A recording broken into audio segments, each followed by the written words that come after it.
out over there, everything that's over there, if you would just clear everything out, move everything out of the way. I can't have anybody listening to this, so if you could just have them to exit for just a moment, I promise it will be more than maybe five or 10 minutes, all right? I would appreciate that very much. Thank you very much. Ladies and gentlemen, this is Michael Chitwood coming to you live from Dallas, Texas. Good evening to each and every one of you.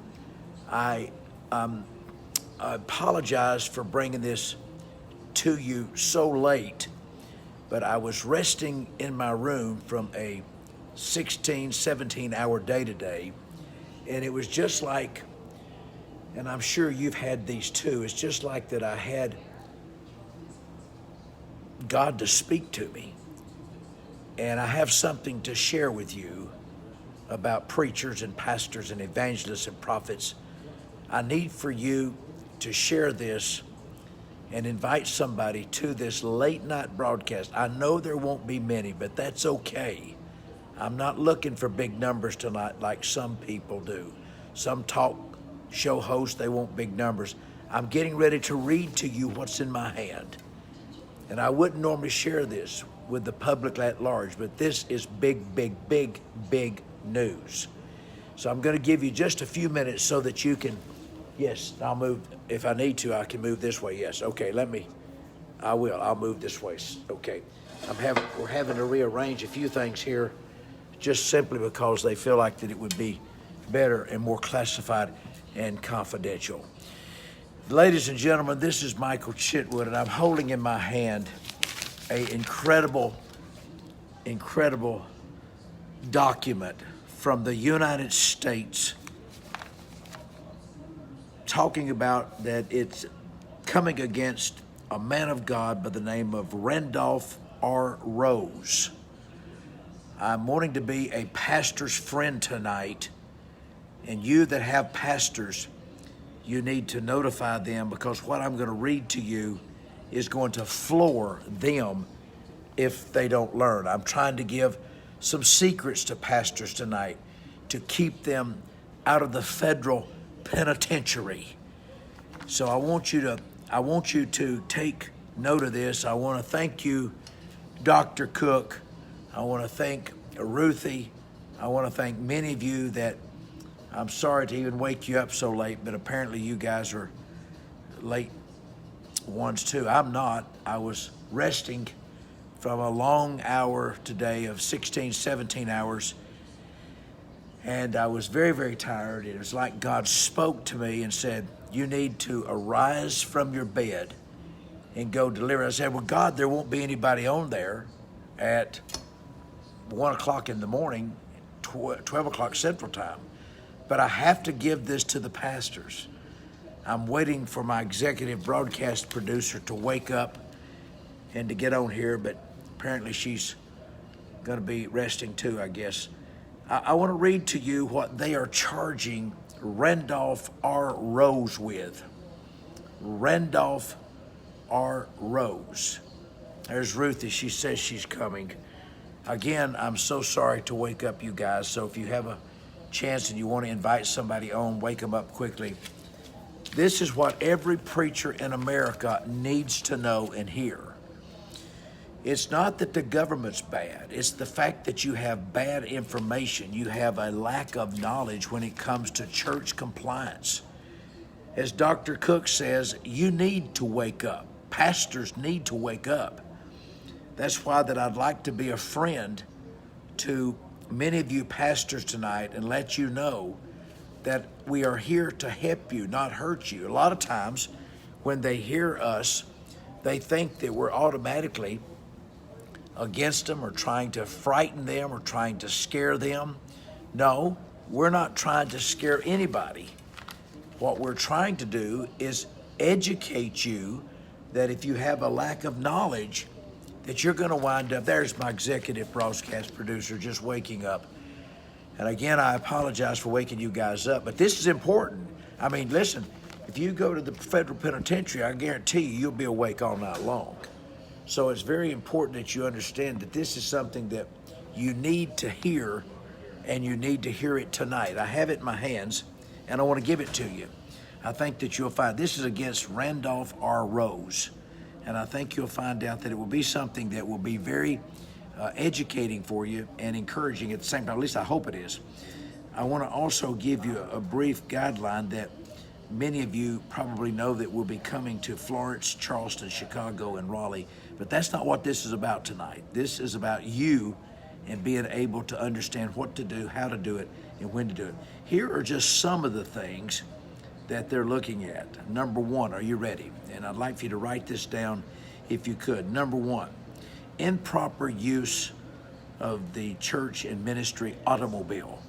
Improper use of the church and the ministry automobile. Very, very big violation. If pastors and evangelists are using the church automobile improperly, then there can be a violation there and a compliance issue. Be careful with it. Be careful.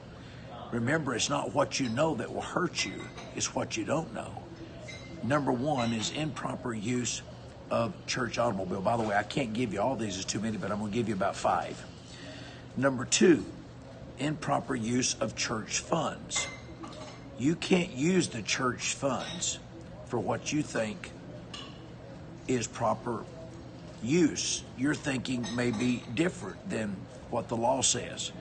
I'd like to encourage you to make sure that you understand that the church funds use is something that you have to make sure that you know what the rules and the regulations are. I'm bringing this special live broadcast to you tonight at 1 a.m.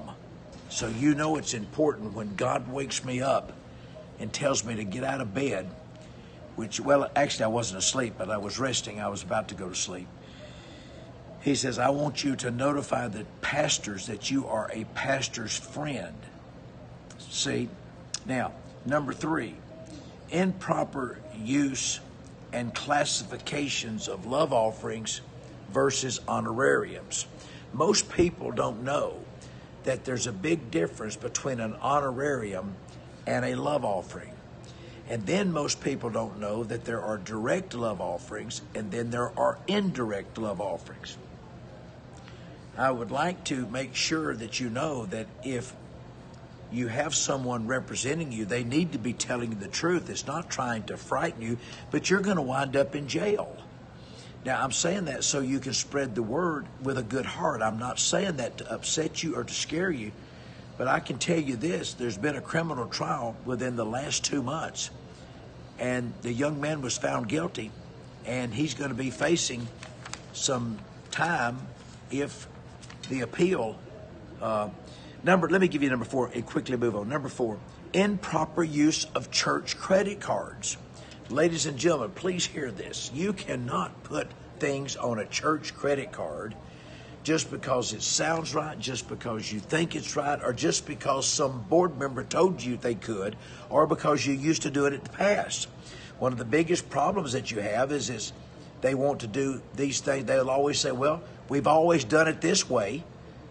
We want to keep doing it that way. Well, you can't do it if it gets the law. You'll go to jail. A lack of knowledge will send you to the federal penitentiary. I want to encourage you tonight that you have to make sure that you have all of these. This is just 4 of these things. Just 4. There's many, many, many more of these. And you have to make sure that you know what they are. Let me give you just one more. It's very important. You cannot be taking a housing allowance if you're not receiving some salary. And that housing allowance amount should be in the category of about 50-50, maybe 60-40. There's some states that you can squeeze by earlier, although it's a federal law. For example, Hawaii, California, New York, the cost of a home in those states are much more than a state like maybe Georgia, Tennessee, certainly Chattanooga. So it's important that you understand that you can't do it. Let me give you one more. Improper use of taking cash out of the offering plates. You can't just take cash out of the offering plates and hand it to the pastor. Listen, Pastor, I want to be your friend tonight. I am your friend.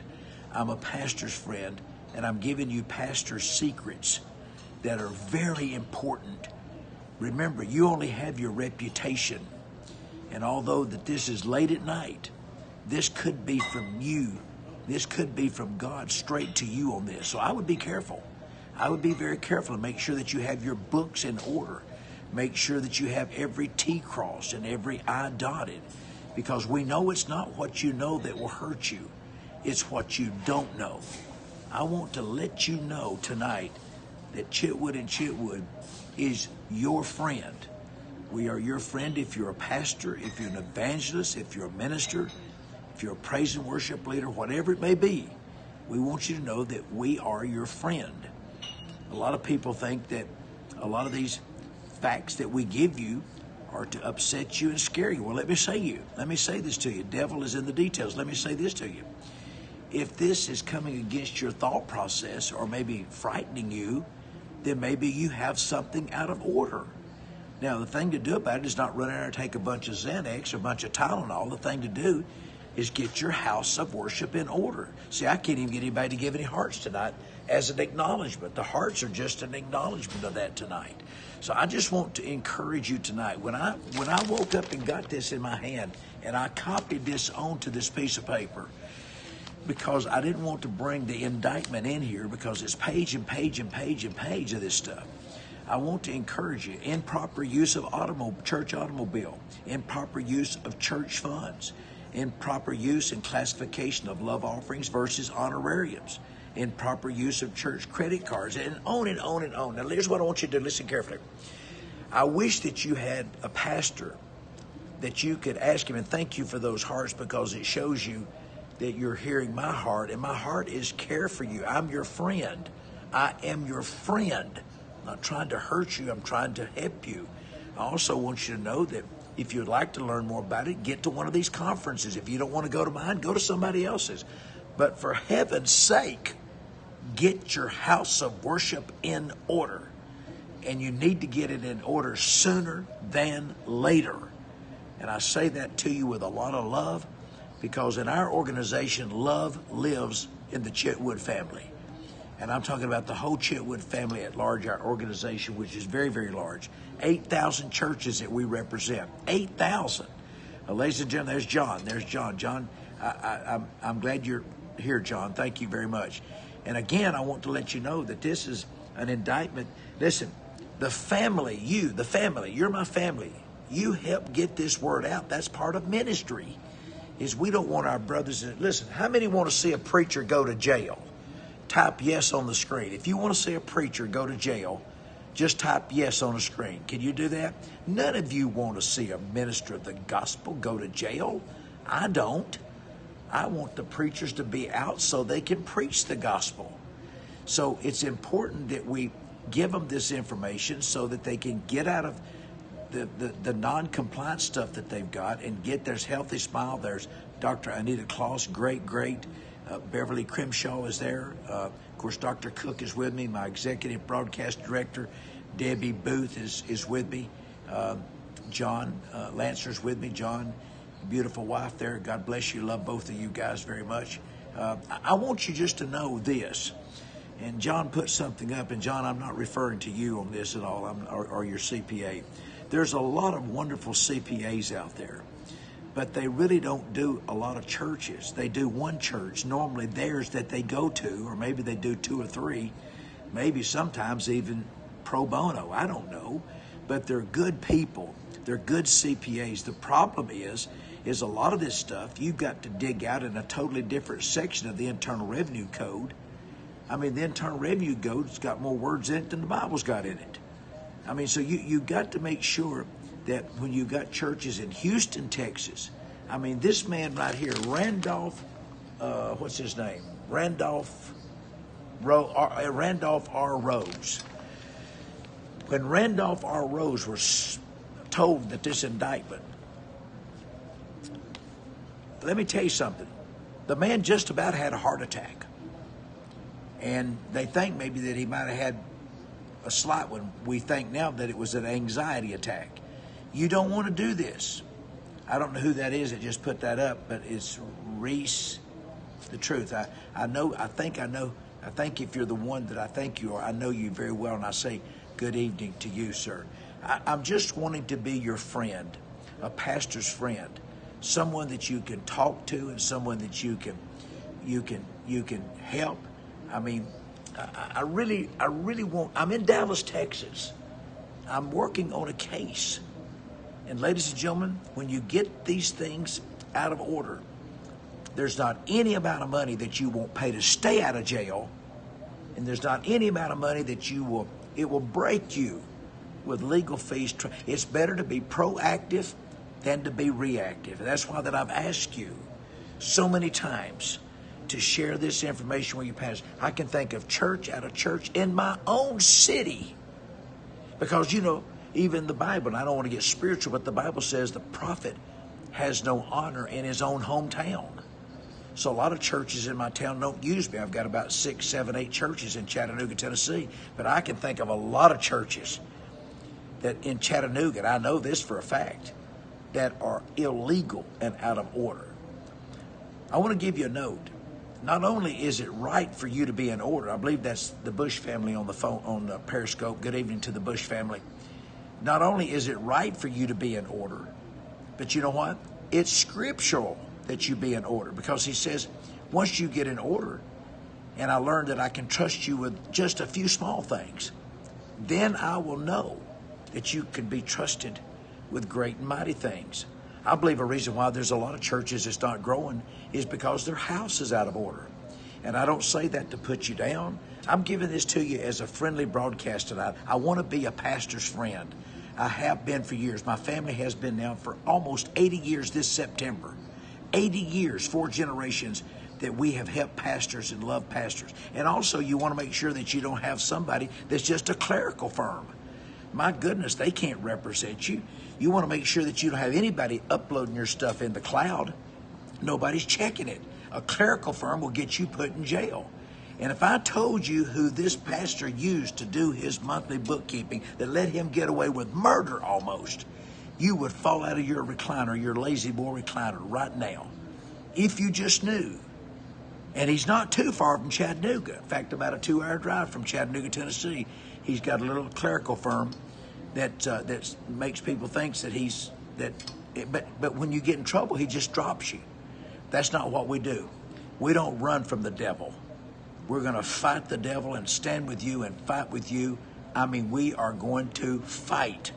Now, it'd be nice if we had something to fight with, which means that you got your books in order.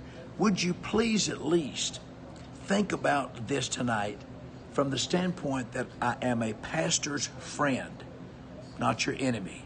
I am a pastor's friend, and I want to help you. I want to be with you. Not going to care what you've done wrong. I'm not going to judge you. I'm going to fix it. In fact, we say this all the time, and I hope that you'll appreciate it. It's kind of like what preachers say when you're coming to get saved. They say, we're going to fix it.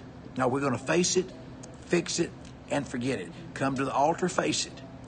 We're going to fix it, and then we're going to forget it. That's what we do at Chitwood and Chitwood. And I'm bringing this late night broadcast to you. I'm tired as I can be. I started at 5 o'clock this morning, and I didn't get into the room tonight till 9:45, and that's 8:45 Central Time, 9:45 Eastern Time. I'll tell you the truth about it. I had to obey God. And if it's just for one person, I'm happy. I'm thankful because I obeyed God, because, the Bible says that obedience is better. Disobedience is a horrible thing, because you think about it, you think, well, you shouldn't do this, think you shouldn't do that. Listen, this is not about prosperity, sir. This is about getting your house of worship in order. There's Donna Norcus right there, one of our church members at Celebration Church. And I also want to just let you know that we want to make sure that everything in your church is right, including making sure that you're being paid the right compensation. See, the law doesn't object to you getting paid this man was only getting $110,000 a year. And it's public record now, by the way. You go look it up. $110,000 a year was his salary, but he was taking all this other stuff, which added it up to $400,000 that the government says is taxable. Well, I don't agree with it, and I'm going to win this case. But now he's going to have to spend hundreds of thousands of dollars when he could have just be spending a monthly fee so that people could be checking his books monthly. Who's checking the checker at your church? Who's checking the checker? I listen to you every Sunday. I know, John. I know who you are. I mean, we're not. I know exactly who you are, and I appreciate it, John. I really do. Thank you very much. And for the life of me, I cannot remember. By the way, your wife is. You have a beautiful. You both look like you need to be on the front of a magazine for couple of the year. I cannot think of your wife's name, and I don't necessarily need to know it, but I just want to say hello to her too. And don't take it against me that I can't remember, but I am tired as I can be. Now, believe it or not, I didn't have this on a few minutes ago. I'm still kind of old-fashioned. I wear pajamas. I have my pajamas on. Dr. Cook, my son, knows I wear pajamas. I mean, we don't, you know, he's been with me in my house before, and he knows I wear pajamas, and so I had to get up, put on a clean shirt, because the one I put today was in the dirty clothes basket at the hotel here for the bag, the laundry bag. Had to put on a coat, come in here and look halfway presentable, comb my hair. If you'll notice, it's sticking out on the back side back here because I couldn't get that down. It wouldn't go down. I'm coming to you as a pastor's friend. I want to be your friend. My question to you tonight, there's Terry Button. Terry knows us well. I love you, Terry. I went, of course, my son, Dr. Cook. And by the way, Dr. Cook's books is in order. And ever since then, he's been getting grants. And I can't release all the information to you. But there is a man, by the way, Jonathan Stark, so that's good. Listen, I want to tell you tonight that you are very important to the body of Christ. And thank you, Penny. And you need to be around for a long time. And you don't need to have a prison ministry. Now, you know there's two types of prison ministries, don't you? There's one where you're on the inside looking out. And there's one where you're on the inside looking out. And then there's one on the outside looking in. I know I said that twice. I'm just tired. But I had to get out of bed when God told me to get out of bed and come in here and tell you where I'm at. So, you know, this is the executive lounge. I'll show you a little bit back through there. See, there's a big, this is where this is at. This is the executive lounge at this hotel that I'm at here in Dallas, Texas. And so I'm on this floor, so I got right out of my room, put on a shirt and a coat to be halfway presentable to the family. And I walked across the hall, and I came in here, plugged up my phone because it's about dead. And I wanted to bring you this Pastor's Friend, Pastor Secrets special message tonight to you. I pray that you'll act upon it and get your house in order. Thank you for being with me this evening. And by the way, thank you guys for making the podcast the #1 last week. And I don't know if you know it now, but we have the opportunity to really help save this church here. Pastor Randolph R. Rose, good man. Young man, by the way, he's only 44. Got, I think it's 4 kids. I think it's 4 children. He doesn't need to go endless love. He doesn't need to go to jail, does he? No, he needs to be free. What? Preaching the gospel of Jesus Christ. I love that. And if I can help preachers across the United States, like our family has, 8,113 clients that we have, and we don't really consider you a client. What we consider you is a friend. But we are going to make sure that you're represented. I'd like to ask a favor. I'd like to ask that you pray for me tonight, because I need your prayers, because not only am I tired, but I have a long day tomorrow, another 16, 17-hour day. And pray for this pastor that I'm at here, and then pray for the pastor that I brought to you tonight. Remember, if you were in trouble, you would be wanting somebody to be standing in the gap for you. God bless you. Thank you for being with me. All of the great friends that's on here tonight. Debbie, Donna, Dr. Cook, John and his wife. Just David Alcrest. There's David. I think David just came on. And thank you very much, Penny, Ruthie, and all of those wonderful people, Beverly, and many, many, many, many more. I can't call all of them. Thank you very much for waking up, or thank you for joining me at this late hour. It's now approaching 1:30 Eastern Time, 12:30 Central Time. We love you. Son, I love you too. I love you. You're the best son. Don't need any more sons. Got one. Got Dr. Shannon Cook. He's my son. There's Laura Bush. God bless you. Tell Bishop Bush I said hello. God bless you guys. I love you very much.